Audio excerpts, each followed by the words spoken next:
Aishwarya advocate.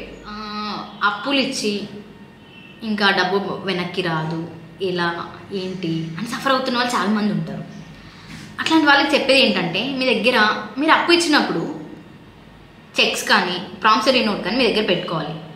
అందులో 2 types of cases మనం file చేసుకోవచ్చు. ఎలా అంటారా, ప్రామిసరీ నోట్ సివిల్ సూట్ వేసుకోవచ్చు, మనీ రికవరీ సూట్ అనేది ఫైల్ చేసుకోవచ్చు. చెక్ బౌన్స్ కేస్, చెక్ ఏదైతే ఉందో దాన్ని బౌన్స్ చేసుకోవచ్చు. అలా 2 కేసెస్ ఫైల్ చేసుకోవచ్చు అనమాట. అంటే లైక్ వాళ్ళు ఇవ్వలేరు అని మీకు మొండికేసినప్పుడు ఎలా ప్రెజర్ చేస్తే మనీ వస్తాయి అనేది యాజ్ అడ్వకేట్స్గా మాకు తెలుసు. కాబట్టి మీరు ఆ ఎవిడెన్స్ తీసుకొని మా దగ్గరికి వస్తే ఒకటి మనీ రికవరీ సూట్ ఫైల్ చేసేసి, ఇంకొకటి ఇక్కడ గుర్తు పెట్టుకోవాల్సింది, ప్రామిసరీ నోట్ వ్యాలిడిటీ 3 years ఉండిద్ది. ఆఫ్టర్ 3 years తర్వాత దాన్ని మళ్ళీ రెన్యువల్ చేయించుకోవాలి మీరు, లేదనుకుంటే అది యూజ్లెస్, అది పనికి రాదు. చెక్ కూడా అంతే, చెక్ డేట్ వేయించుకోకుండా తీసుకోవాలి. దాన్ని బౌన్స్ చేసిన ఆఫ్టర్ 30 daysకి మీరు లీగల్ నోటీస్ పంపించాలి. అంటే బౌన్స్ చేసిన నెక్స్ట్ డేని అది అడ్వకేట్కి ఇస్తే త్రూ అడ్వకేట్ ద్వారా లీగల్ నోటీస్ పంపించాలి మనం.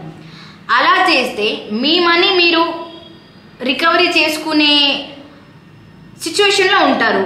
లేదు నా దగ్గర ఏ ఎవిడెన్స్ లేదు, నేను ఎలా మళ్ళీ తీసుకోవాలి ఆ మనీని, ఎలా రిటర్న్ చేసుకోవాలి అని అట్లా ఆలోచించే వాళ్ళు ఏంటంటే, త్రూ మీరు ఆన్లైన్ ట్రాన్సాక్షన్ జరిగితే అలా కూడా మీ డబ్బులు అనేది మీరు వెనక్కి తీసుకోవచ్చు త్రూ కోర్ట్ ద్వారా. For more legal updates follow legal capital law firm.